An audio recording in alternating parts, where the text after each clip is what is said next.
What is up, members of the No Bot Zone CFM? This is the professor coming at you with the Week 9 edition of the Prof's Corner. Guys, I promise you this one would be a hot one, and we're going to get started off with this one. Boys, we need to pour one out for frequency. It's posted in the Dead Body Zone. Yayo even served refreshments for everybody who decided to, attend the funeral. Boys, call him the Lord of the, boot over bot. He was the bunch bot guy. He was the middle linebacker dive maven. I really towed the line of trolling and being nice to him. And in the end, he was really just a bunch tight end bitch. I had warned him. I told him there were demons. I told him there were guys out there that were going to have answers. And he even called me out in a stream and said I was wrong, that he was the king of Ohio. Well, he was proved wrong. Take a look.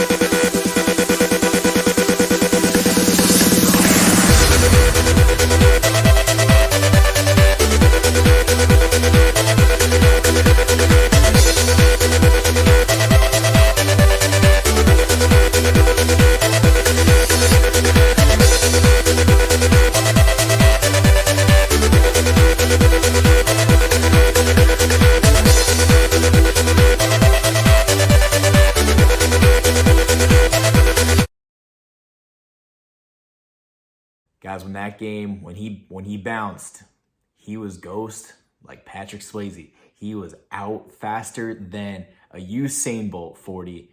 Dude, pieced, bounced, gone, out the CFM, out the Discord. Guys went after him in another Discord, and he refused to respond. When you see him, if you happen to follow him when he was in the CFM and you have his stream, get in there, let him know about it. He deserves it. Frequency is gone. New Browns owner in place. I doubt we'll have anybody else acting like that man was acting. You can't talk that much trash and act like that and, bounce. Where's Diddy when you need him? No bitch assness. All right. Moving into our games for this week. Let's start out with this one. You know what time it is, boys.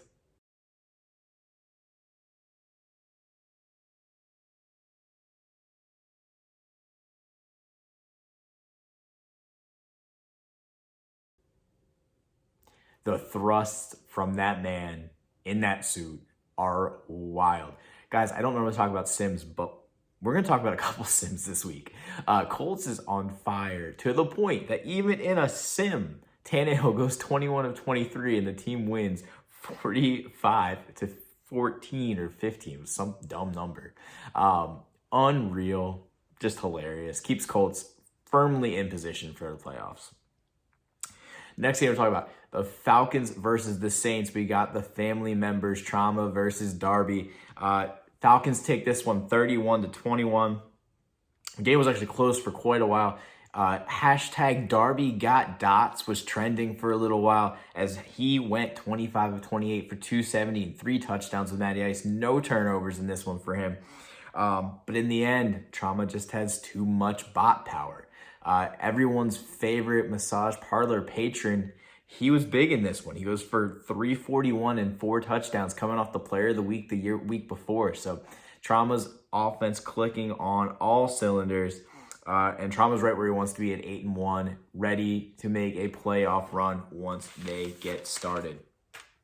All right, boys, we got Broncos and Cowboys. This is another Sim. There was 900 yards of total offense in this one.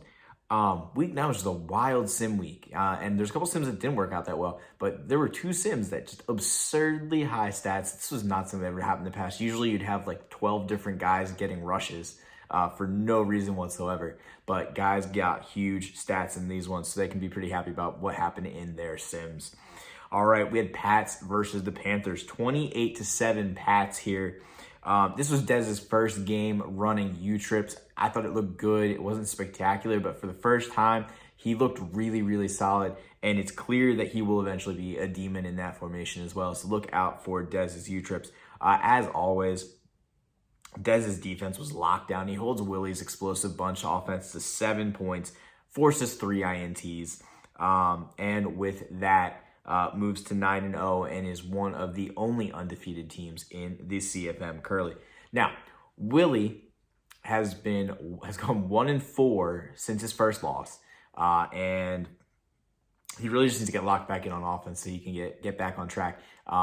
Trauma's got a pretty significant lead in that division, but if Willie can get it back, and I think he plays Trauma twice, or at least once, if he can pick up a win there, that would be huge for him, making up some space and at least trying to grab a wild card in the NFC. All right, guys, Vikings versus the Ravens. Now, Vikings jumped out to a 28-7 lead in this one, and this laser from Justin Herbert was one of the reasons why. This offensive sales, because they had it going pretty good last time, too. Had to sit over there for a little while, didn't they? You know, they were eager, amped up. He's got a man, complete. And he's got room. Past the 20. Touchdown. Now, once the Vikings got up, I actually bounced out of the stream. I was like, all right, this one's over. Well, guys, it was not over. The Ravens actually battled back and got to up 31-28 on the arm of Jalen Hurts and 2 untimely interceptions from the Vikings.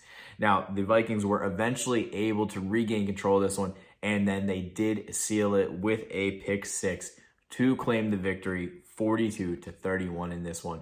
Vikings trying to claw his way back into that NFC North race.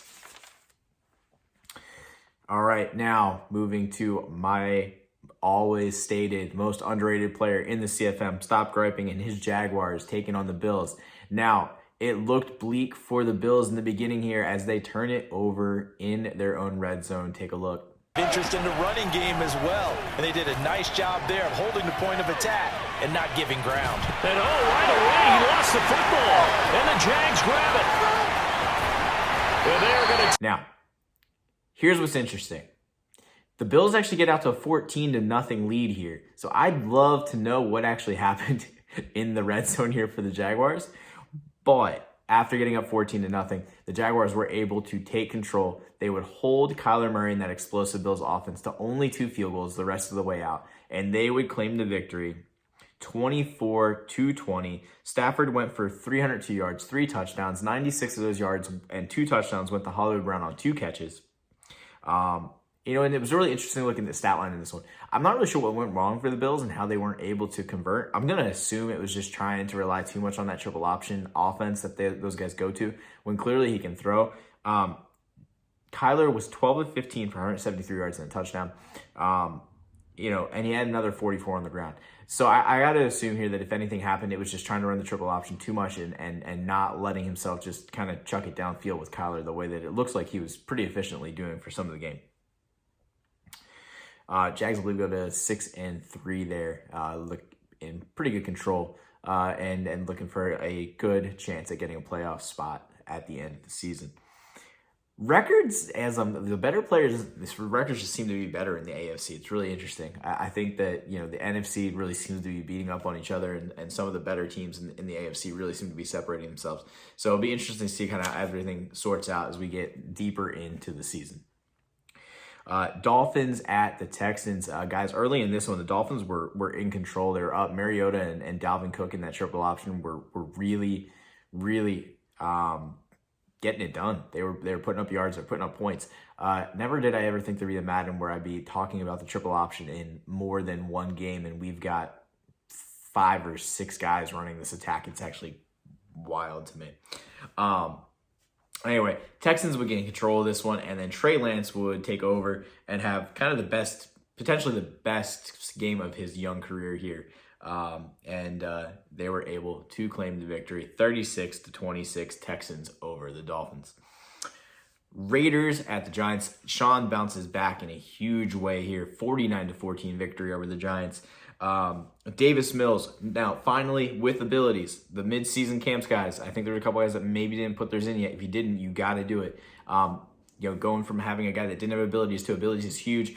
And that's, Davis Mills was able to do that. He now has abilities for Sean, and it showed. 12 of 14, 358 yards, 6 touchdowns. All 4 pass catchers that caught passes in this one has caught a touchdown pass. Reek had 3 of them. He had a huge game. Guys, a locked-in Sean with that roster is just a dangerous, dangerous man. He sits at 6-3, and he is in very, very good shape there. All right, Eagles at Chargers. So this was a slow starting game for my team. It really took us a while to get going, but we were jump-started by Ronnie Harrison and this pretty incredible lurk.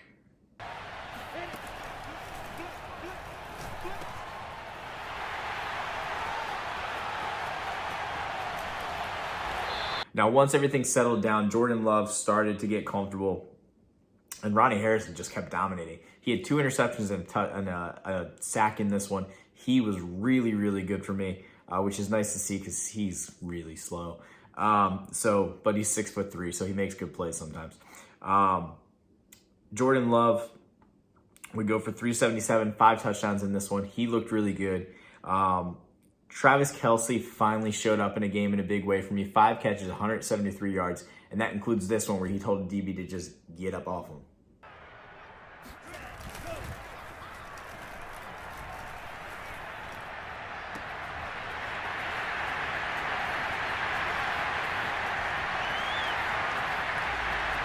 All right, guys, so this moves my team to 9-0, firmly in control of the NFC East and looking good for a playoff push. Next game, guys, Chiefs versus Packers. Chiefs continue their hot streak here, taking this game 38-20, seemingly over the bad luck that really hurt them early in the season. It seemed like every time anything bad could possibly happen to the Chiefs, it was happening. They're in the middle of a pretty big hot streak here. A lot of wins coming their way. Tyree Jackson stays hot in this one, 339 yards, 4 touchdowns. Jamar Chase, 212 yards, 3 touchdowns. He's on fire as well. But guys, Harp got his numbers in this one. Both teams, this is a really cool stat. Both teams had 374 yards or 374 total yards. The exact same number. I don't think I've seen that happen at all this year, so that's pretty cool.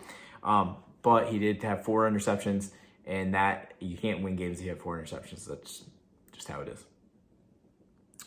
Next game, guys, Rams versus the Titans. Now, guys, there was an incident in this one. I'm actually concerned for the well-being of the guys that are playing our games in the CFM. There was a sniper in the rafters. Take a look. Here's Jacobs on 1st and 10. I really don't know what happened there. That was one of the wildest clips I've ever seen. I know Major asked me to make sure that was in the corner. It's in the corner, buddy, because that was crazy. Titans outgained their opponent 407 to 327 in this one, even though they lost by 10. It's 4 interceptions to 2 interceptions. Again, that's the difference. The Rams just celebrate every chance they get. I'm impressed he hasn't managed to fumble on a celebration yet. It is a lot of celebrations all the time, all over the place. Be interesting for both these teams moving forward because I think the Rams plays a certain style that works against some people and really doesn't against other people. And I think the Titans are getting comfortable in their U-Trips offense that they're starting to run down. I think that they're going to keep getting better as we go. So looking forward to seeing more games from both of these guys. All right, last game we're going to talk about from Week 9. Steelers versus Bears, 21-14. The Laser Gods did not shine down on this game. In fact, I'm not even sure this game was played in Madden 22. There was 304 total yards between the two teams. 304 total yards.